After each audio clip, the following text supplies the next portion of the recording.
Wow, it's good morning, and welcome to Ménage a Trois, you, the patient, and the EHR.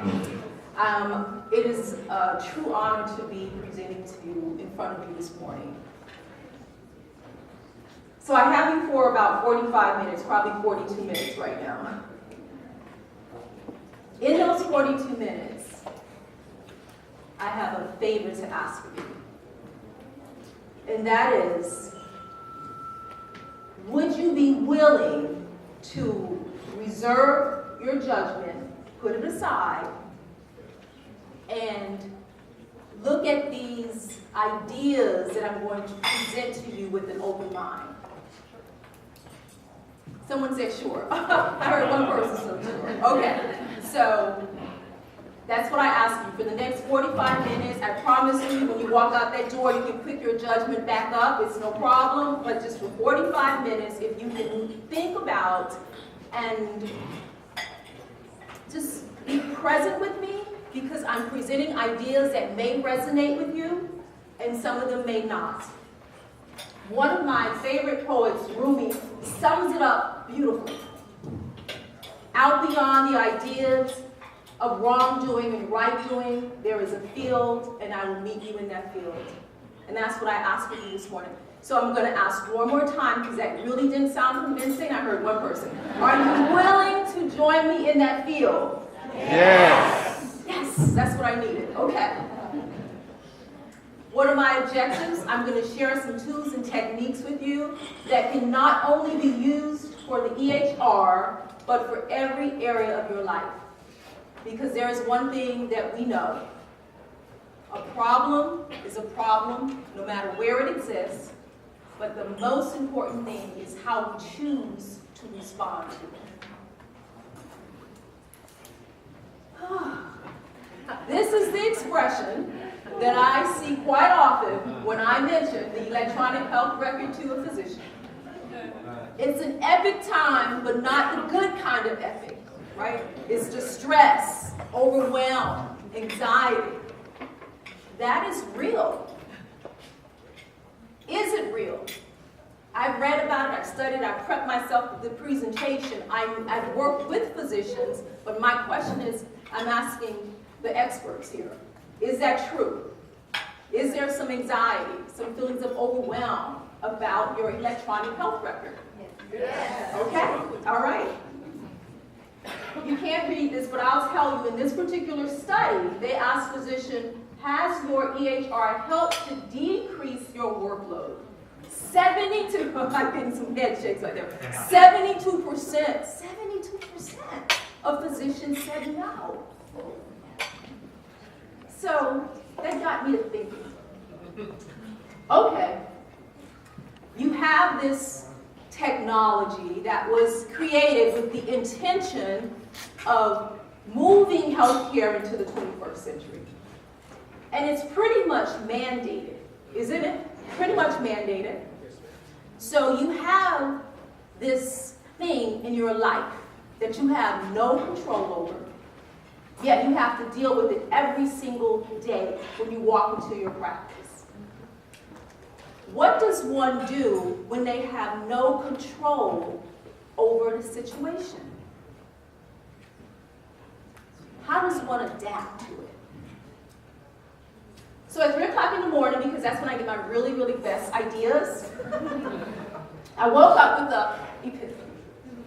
And that is, I said, I got it. I'm going to create what I call a prescription for EHR fatigue. Now, this prescription has 5 steps. So it's more like a treatment plan. Think of it like that. It's a treatment plan. First step in the treatment plan is perception. Mindset. Flexibility. SOS. And lastly, laughter. So perception brings us to our person of interest. Who is this person? Yell it out. Feel free. Einstein. I hear Einstein. Anybody else? Marilyn Monroe. Those Those in the back, who do you see? Way back, I'm curious. Way in the back, who does this look like?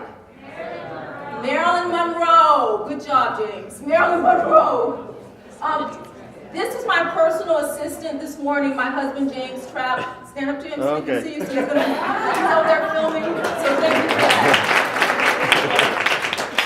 It's both. It's Marilyn and it's Einstein. It depends on where you are standing. If you're up close, it probably looks like Marilyn. If you're way back there, No, Marilyn. I'm sorry, if you're back there, it's Marilyn. If you see both, it's Einstein. Same picture. It's presented that way.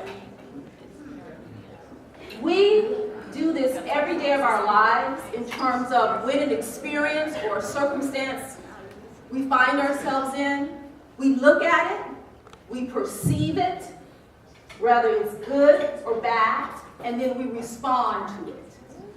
So those who saw Marilyn, there are some thoughts and feelings and reactions came up. Those who saw Einstein, thoughts, feelings, and reactions very differently came up. In life, one situation happens to someone, they see it as disaster, difficult. Same thing can happen to another person, and they see the opportunity in that. Shakespeare sums it up better than I could ever say it. There is nothing either good or bad, but thinking makes it so. Your thinking makes it so, how you perceive the event or the experience. How are you perceiving the electronic health record? I get a thumbs down. Exactly. The thing about that, the EHR, is that you can't break up with it, right? You can't go over and say, Epic, I'm just not that into you. I'm not leaving my wife or my spouse for you. That's not an option. So then we have an opportunity to look at how we're responding and how we see it. James, my husband, used to practice law in Miami during the Miami Vice days. So he has really great stories if you want to hear them during the break. So he has this like leftover sayings, I call them, leftover law sayings. And one of them is that possession is 9/10 of the law. You've heard that. Yep. I assert that perception is 9/10 of living an authentic life. When I was in my 20s, I used to, well, I've donned a lot of hats over the years professionally, but I used to substitute teach. And this is what happens when you substitute teach. You get a call at 6 o'clock in the morning, that you're startled. They say, hey, come to this school. You go to a school you've never been to before. And if you're lucky, you get keys and lesson plans. Lesson plans if you're lucky. Most of the time, you'll just kind of go in there and wing it on your own. This particular assignment, I got keys, lesson plans, and a warning. The warning was, be careful. be safe in there. Be safe. But I'm 20. You remember being 20? You're like invincible. You're just full of life and energy. So I was like, okay. I'm going to use every skill I've ever been taught. This is a great opportunity for me to shine. That's how I looked at that. I saw the opportunity in there. Long story short, the teacher that I was substituting for did not, she was not able to come back for 3 weeks, so I ended up being in that classroom for 3 weeks. Now, initially when I walked in the classroom, the kids, they greeted me with just loving kindness. Can you believe me? They were literally bouncing each other off the wall. They were. But that was okay because I had made up my mind that this was a great opportunity for me. Last day of class, the assistant principal comes in. She sits in the back of my classroom. My knees are shaking. And I'm just like, what is she here for? Why? But I continue to teach.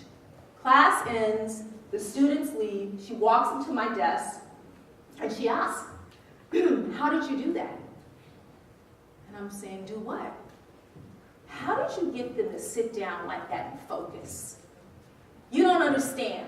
And she began to tell me all of the horrible things about these students. They're learning disability. They have learning disabilities. They have behavior problems. We've never had anybody ever come in and be able to get them to focus like that.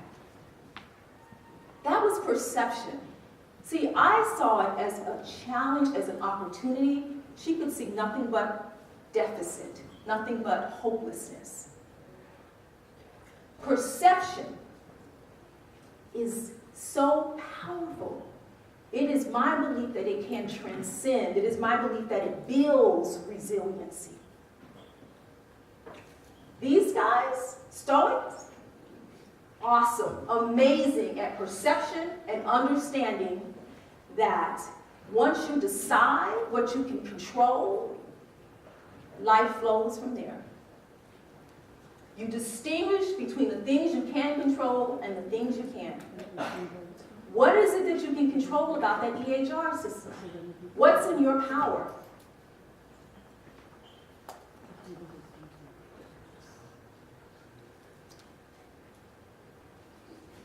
It's present, so you can't take it out, right? Because it's pretty much mandated.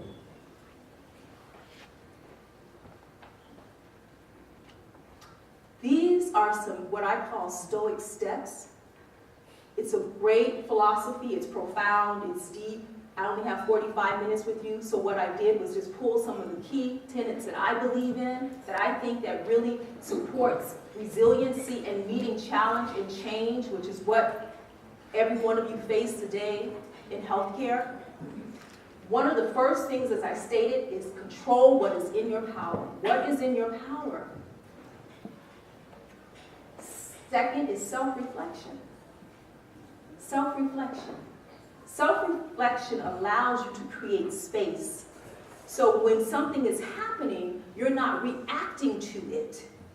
You get an opportunity to pause and respond to it mindfully. For me, one of the things that I do with self-reflection is I do what I call morning pages. I wake up in the morning and I ask myself, how do I want to show up for my day? How do I want to show up? Who do I want to be? Maybe I want to practice patience that day, so when I'm getting cut off in traffic, I don't say colorful words to the person that cut me off. Maybe it's patience.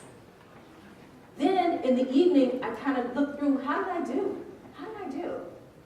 Did I get an A+? Did I get a C? I need to try that same thing over again until I master it. The third thing was self-care. They believe tremendously in self-care. As physicians, you give all day, every day. You are so present for your patients. I just encourage you to just turn that around and give some of that care, that concern, the empathy to yourselves. Because we can't live without you. This is almost a little selfishness on my part. We need you to take care of yourselves. The second in the treatment plan is mindset. Mindset. It's a characteristic, mental attitude that determines how you will interpret and respond to a situation. Mindset. How do we develop our mindsets? It's created by our experiences. It shapes our world. Now, there are two types of mindset, and you can see where you are. There's growth, and they're fixed. What characteristics do you think a person that has a growth mindset may have?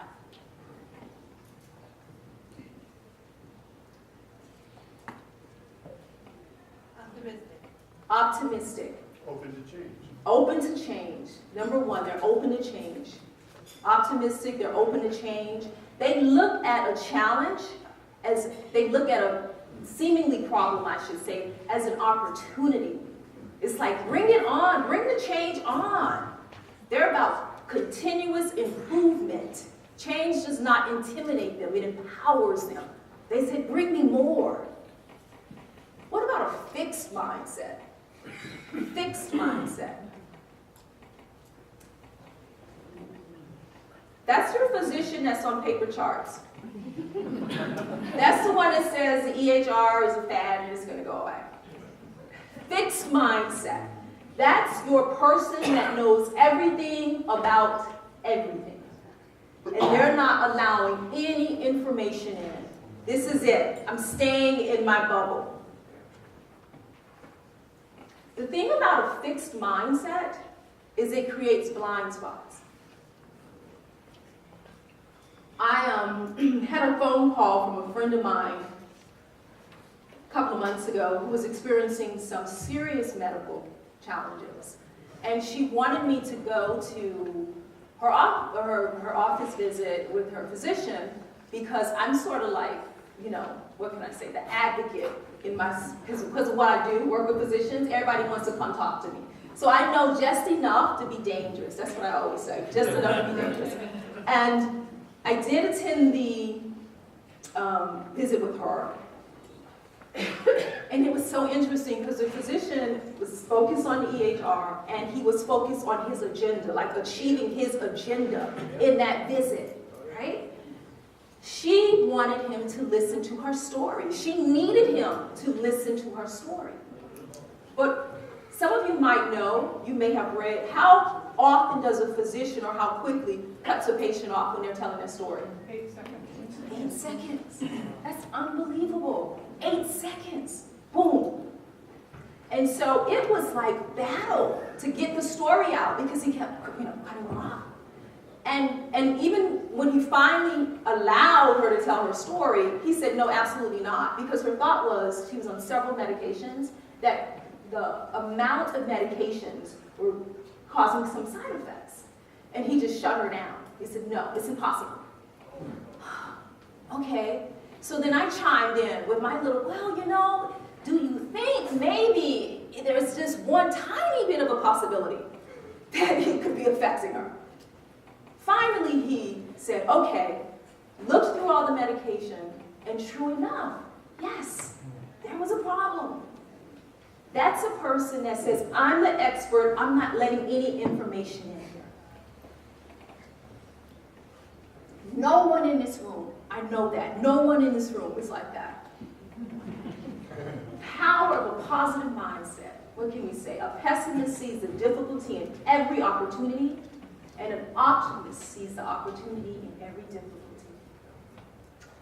I heard a lovely story, and I just think it's the cutest story, so I'm going to say it, about a shoe company here in America, started in America. They did really, really well, like extraordinarily well, so they wanted to expand to a developing country.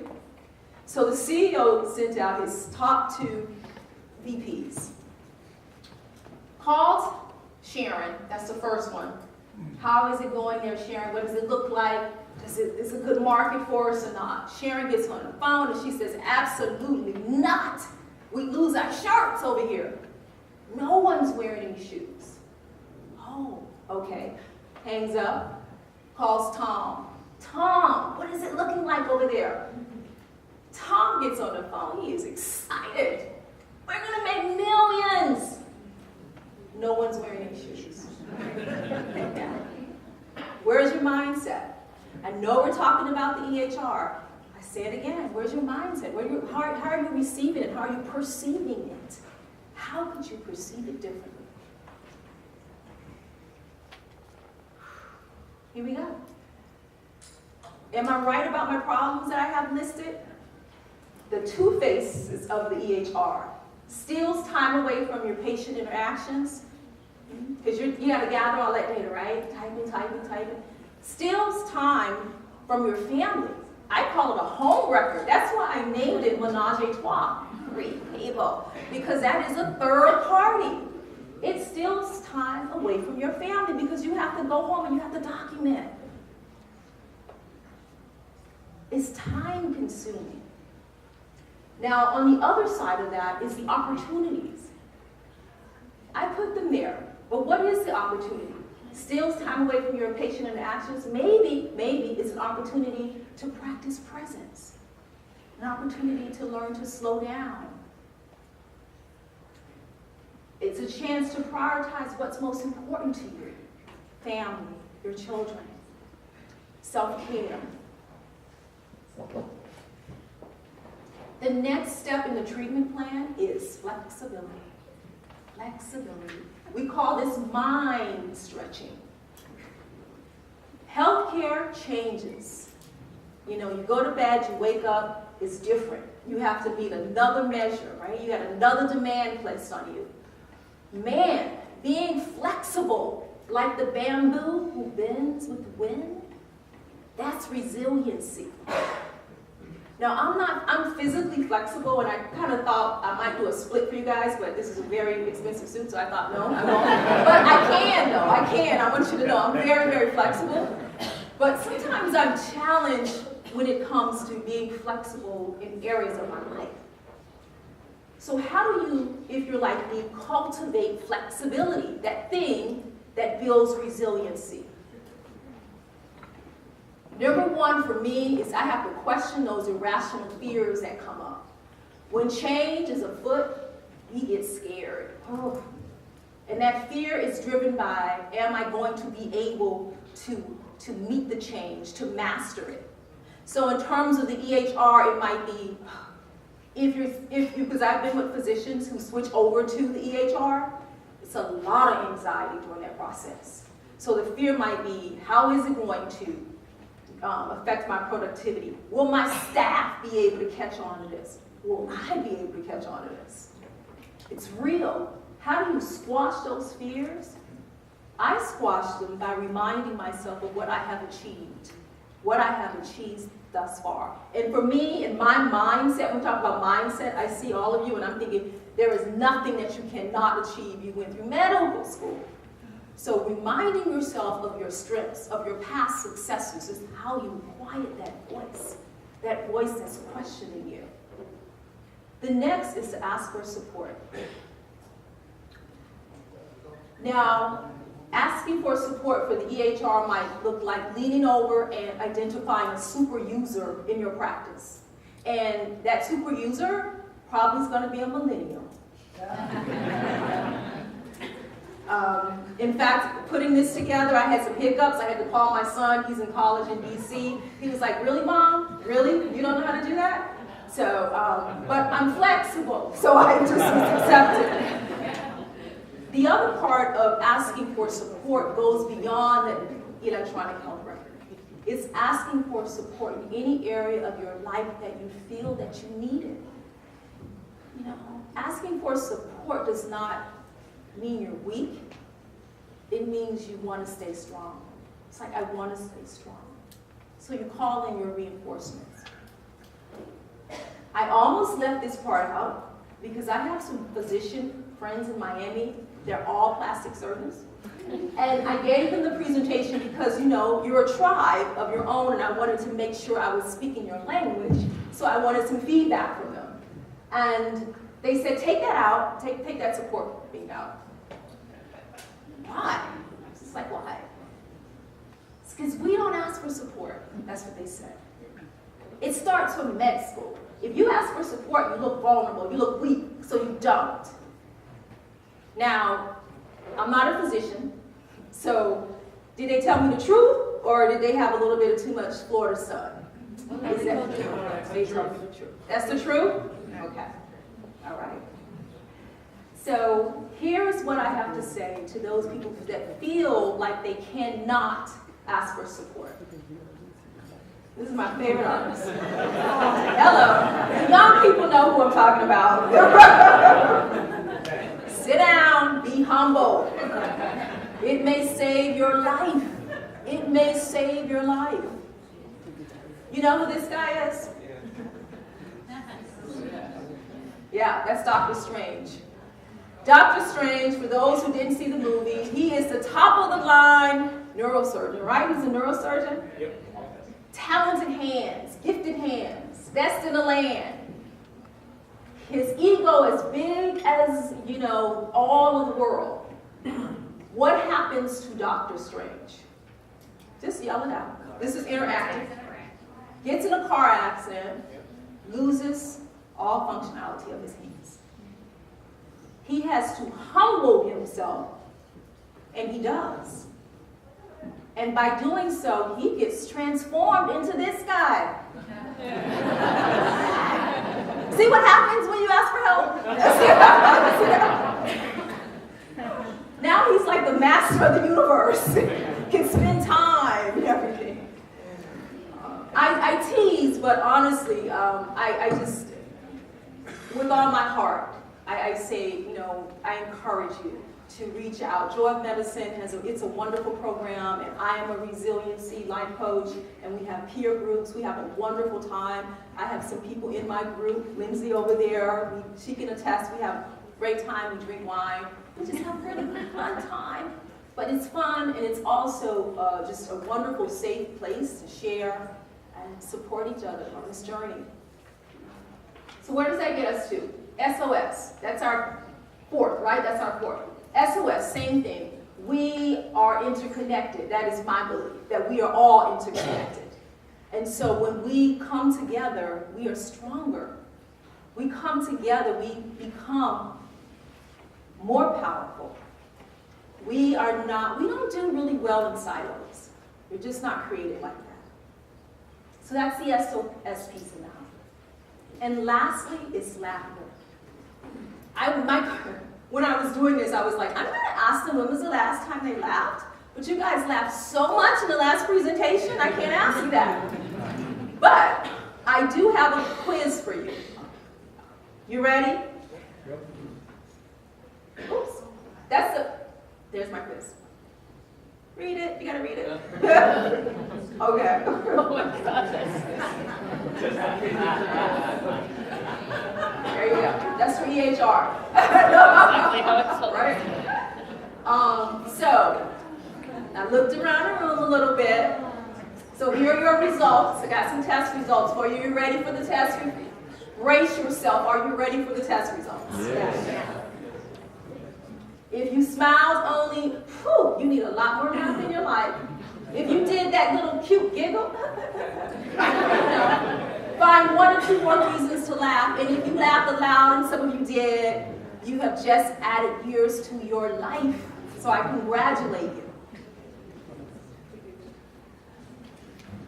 My 5-step treatment plan, just not for the EHR, for any problem.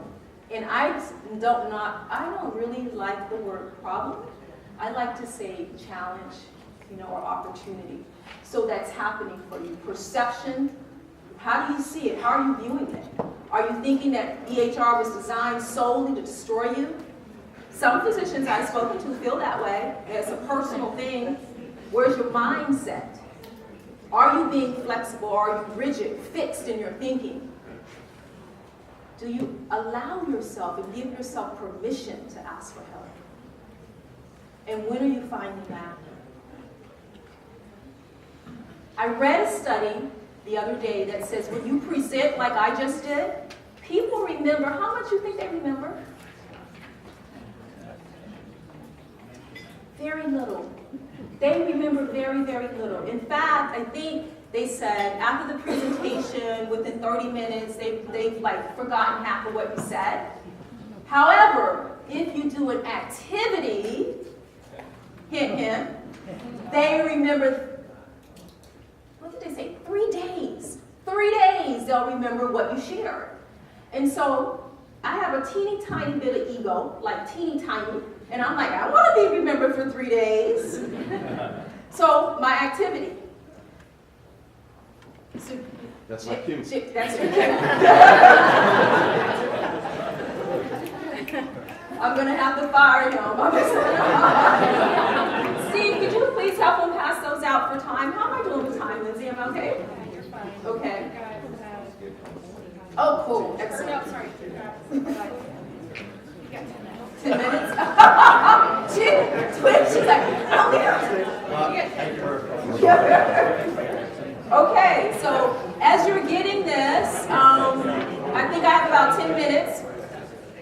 So what I'm asking you, is out of the 5 steps that I shared with you, one of those steps resonated with you. Could you please write it down on your sheet that you're receiving as an affirmation? Now, what is an affirmation? Someone in the audience knows when I say affirmation. What is an affirmation? What do I mean?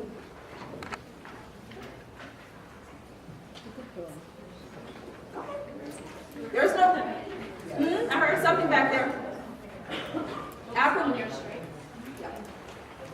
So the affirmation, the way we're going to do this is you choose one of the 5 that resonated with you, and you use it and say it in a statement like it's already done. It's in the affirmative. You say it positively.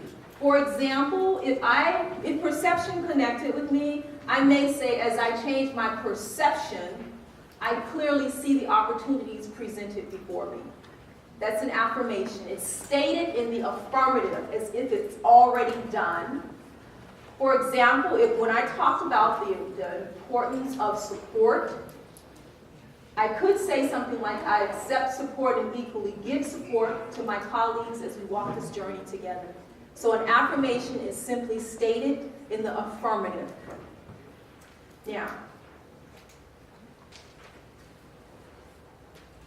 as you're writing, this is the part that when I'm in the audience, I just dislike the most.